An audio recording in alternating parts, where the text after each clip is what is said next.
Bonjour et bienvenue pour cette nouvelle playlist qui va être consacrée à la méditation, puisque nous avons besoin de la théorie, bien sûr, mais aussi de la pratique. Donc, on va essayer aujourd'hui d'évoquer les points généraux pour la méditation.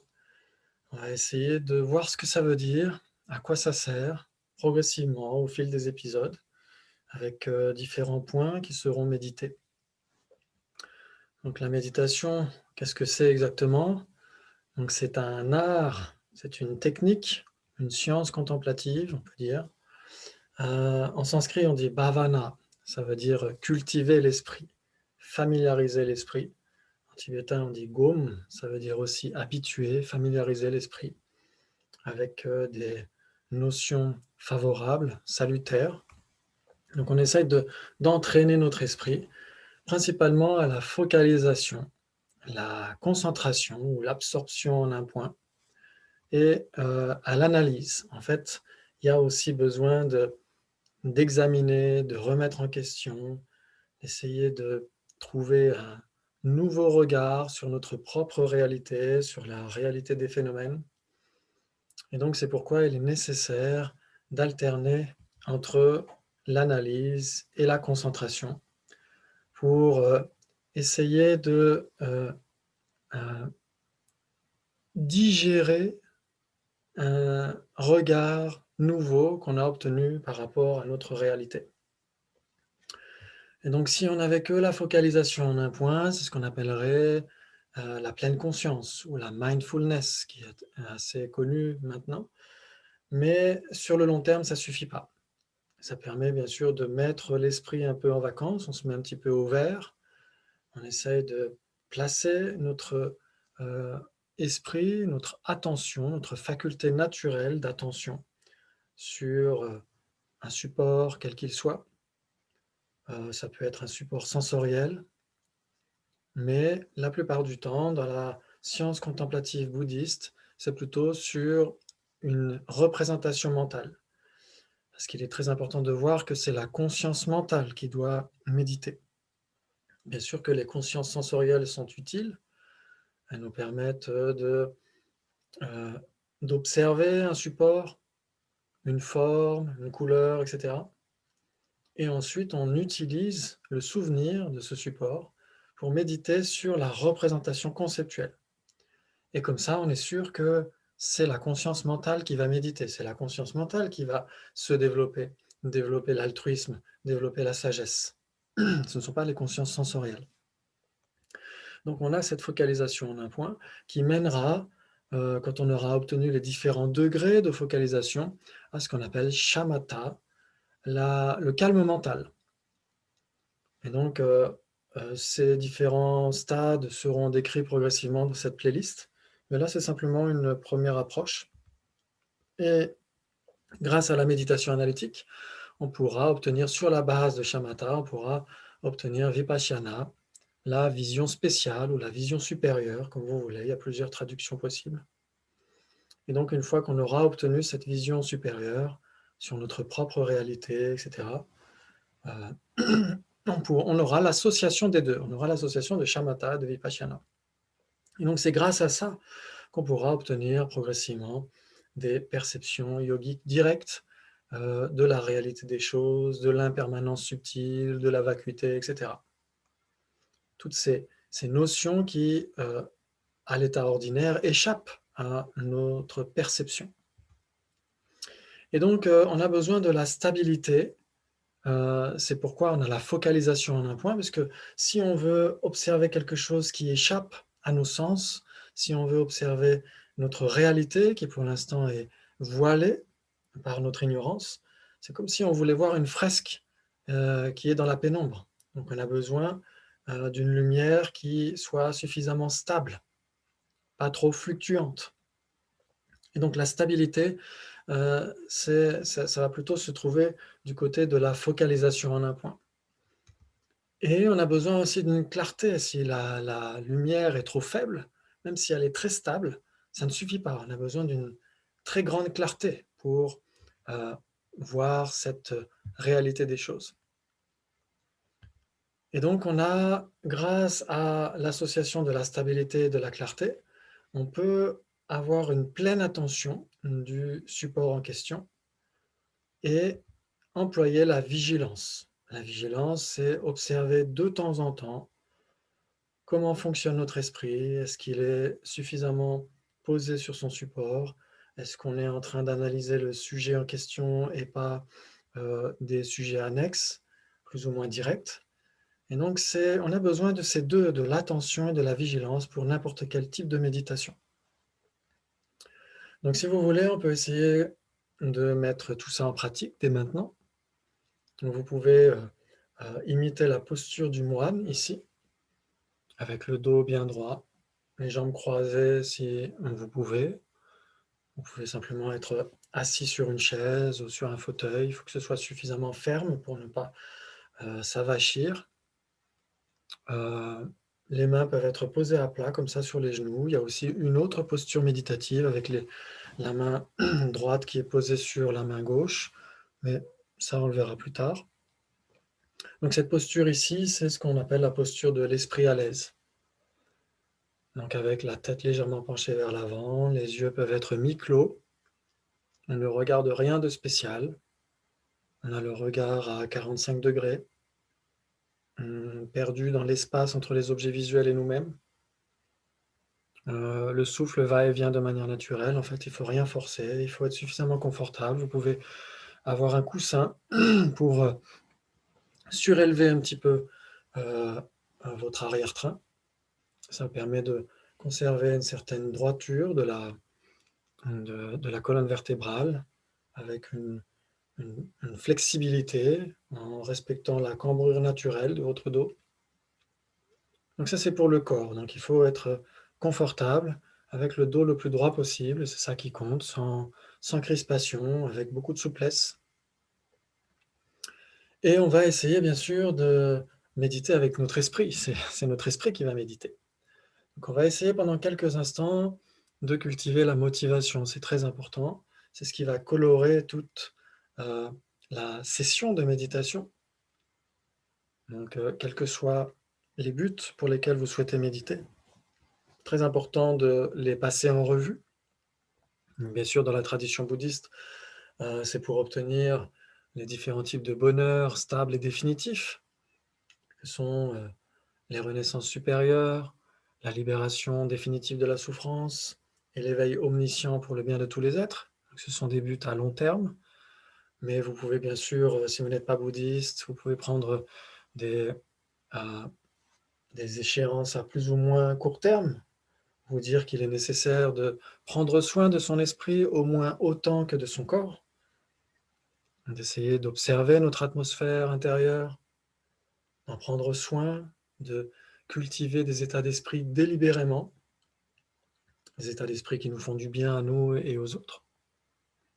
Donc vous pouvez passer en revue différents types de notions pour votre motivation.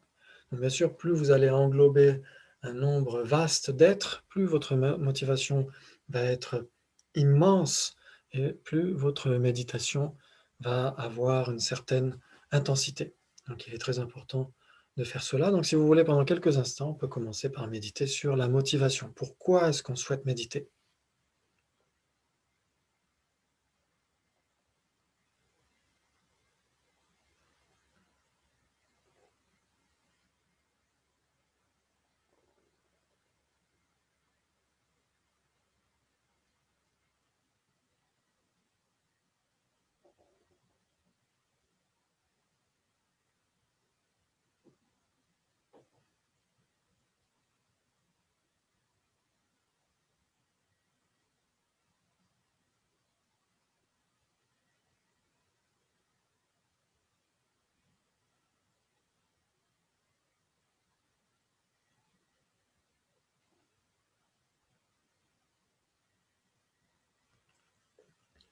Une fois que vous avez affermi votre motivation, vous pouvez choisir différents supports de concentration, différents supports de méditation analytique.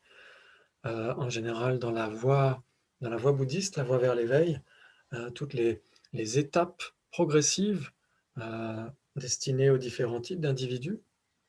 sont des instructions de méditation. Donc on essaie de réfléchir, d'analyser sur les points qu'on a entendus, et puis une fois qu'on a bien compris le sens de ce qui a été expliqué, on essaye, là encore, d'alterner entre la focalisation et l'analyse pour essayer d'intégrer, de digérer, de s'imprégner de ces notions. Donc là, pour commencer, on va simplement méditer sur le souffle, essayer de prendre pleinement conscience du souffle qui entre et qui sort des poumons, qui entre par les narines, qui sort par les narines, etc. N'essayez pas de forcer le souffle, laissez-le aller et venir de manière naturelle. Et soyez pleinement attentif en cultivant là encore la clarté, la stabilité et aussi une forme d'intensité. Donc on va faire ça pendant quelques instants.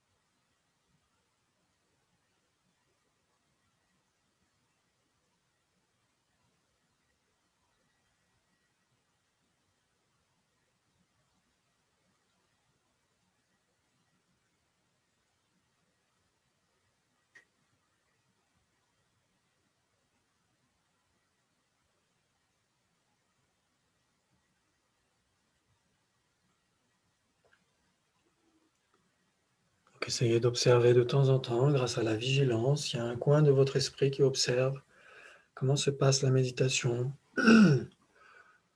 Essayez d'observer, est-ce que l'esprit est stable? Est-ce qu'il est clair? Est-ce qu'il y a cette intensité? S'il y a une perte d'intensité ou s'il y a une perte de stabilité, à ce moment-là, on entre dans le défaut de la torpeur. Donc il faut essayer de rafraîchir légèrement notre attention, de tendre légèrement le mode d'appréhension de notre esprit par rapport au support. Et si vous constatez le défaut inverse, le manque de stabilité, à ce moment-là, c'est que c'est la distraction qui est à l'œuvre. Et donc essayez de trouver une forme de recueillement. Essayez de relâcher légèrement le mode d'appréhension de votre esprit sur le support, d'être légèrement moins tendu. Essayez de trouver le juste équilibre, un petit peu comme une corde de guitare. Il ne faut pas qu'elle soit trop tendue ni trop lâche pour qu'elle sonne exactement à la bonne tonalité. Donc essayez de rééquilibrer à chaque fois en observant de temps en temps, toutes les 30 secondes ou toutes les minutes, comment se passe votre focalisation. Et si ça se passe bien, laissez votre esprit simplement observer de manière pleine et entière le souffle.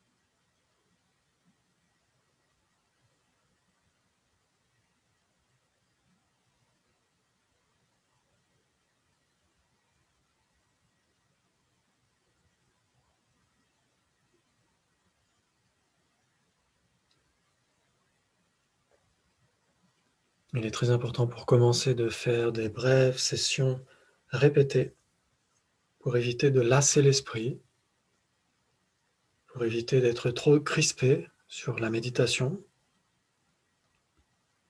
que ça reste un plaisir, que ce soit utile et agréable. Vous pouvez faire des petites pauses régulièrement, puis à nouveau, focalisez votre esprit sur le souffle ou un autre support. Essayez à chaque fois d'éviter la torpeur et l'agitation. Donc, comme on l'a dit, la torpeur, c'est un manque d'intensité et de clarté. Et l'agitation, c'est un manque de stabilité. Donc, essayez à chaque fois d'avoir cet état d'esprit stable, clair et intense. L'intensité, c'est la différence entre la confiture aux myrtilles et la confiture aux myrtilles intense. Il faut qu'il y ait de la saveur. Il faut que votre esprit soit pleinement conscient de ce qui se passe. Donc si vous voulez, vous pouvez bien sûr compter les inspires et les expires. 1 pour un inspire et un expire. 2 pour un autre inspire et un expire, etc. jusqu'à 10 ou 20, comme vous voulez. Si vous voyez que vous avez été perdu dans d'autres pensées, simplement rapportez votre esprit encore et encore sur le souffle en repartant de zéro, sans culpabiliser parce qu'on a été pris par des pensées, parasites, etc. C'est tout à fait naturel, tout à fait normal pour l'esprit de penser. Et donc on rapporte encore et encore notre esprit sur le support.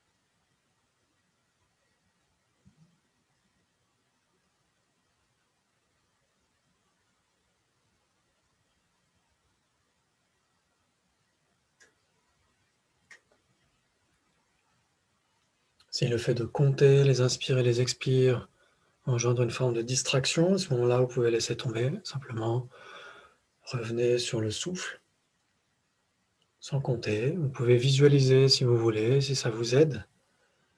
Visualisez l'air qui entre, l'air qui sort. Vous pouvez visualiser l'air qui entre de plus en plus profondément dans les poumons et qui sort à l'extérieur de plus en plus loin. Si vous préférez, vous pouvez visualiser cet air que vous inspirez sous forme d'une lumière radieuse, rayonnante, bienfaisante. Et à chaque inspire, la moindre de vos cellules s'imprègne totalement de cette lumière bienfaisante, de paix, de sagesse, d'amour bienveillant.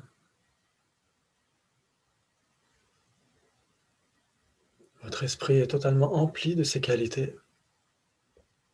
Et quand vous expirez, vous pouvez visualiser que cela rejaillit sur tous les êtres autour de vous.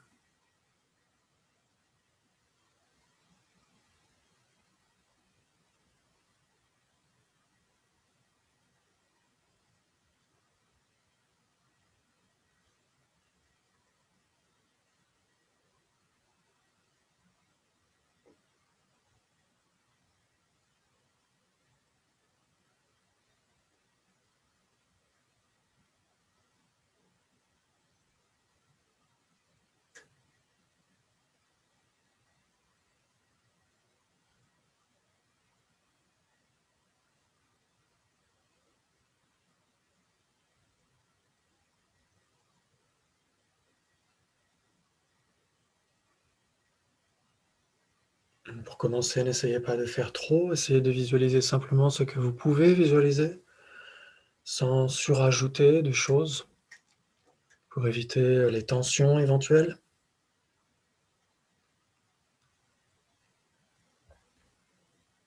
Faites les choses à votre rythme, en marquant des pauses quand vous le souhaitez. Essayez d'apprivoiser tranquillement votre esprit, de lui laisser de l'espace.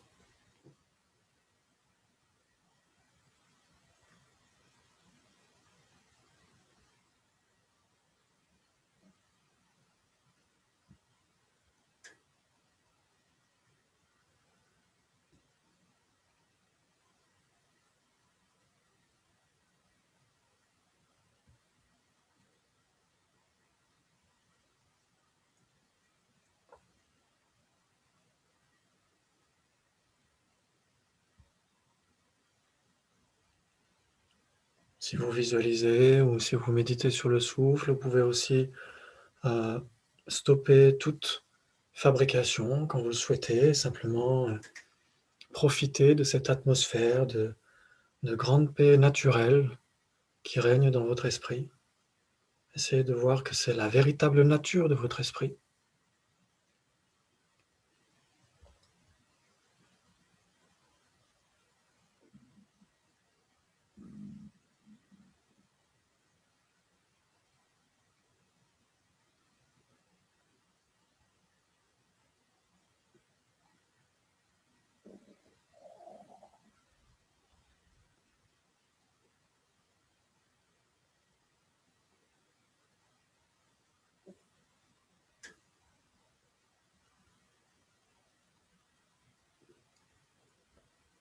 Une fois qu'on termine la session de méditation, on peut dédier tous les efforts qu'on a fournis pour une autre session, pour qu'elle soit aussi bonne, voire meilleure. Bien sûr, si on est bouddhiste, on peut dédier aussi au bonheur de tous les êtres. On peut dédier tous ces mérites qu'on a essayé de cultiver pour le bien de tous les êtres, pour que tous les êtres puissent obtenir l'éveil le plus rapidement possible. Et puis donc progressivement, au fil de ces épisodes, on apprendra à méditer sur d'autres supports, des visualisations, des méditations analytiques, pour essayer de sonder un petit peu, d'explorer un petit peu les différents types de méditation selon la science contemplative bouddhiste. Voilà, merci beaucoup et à très bientôt pour la suite.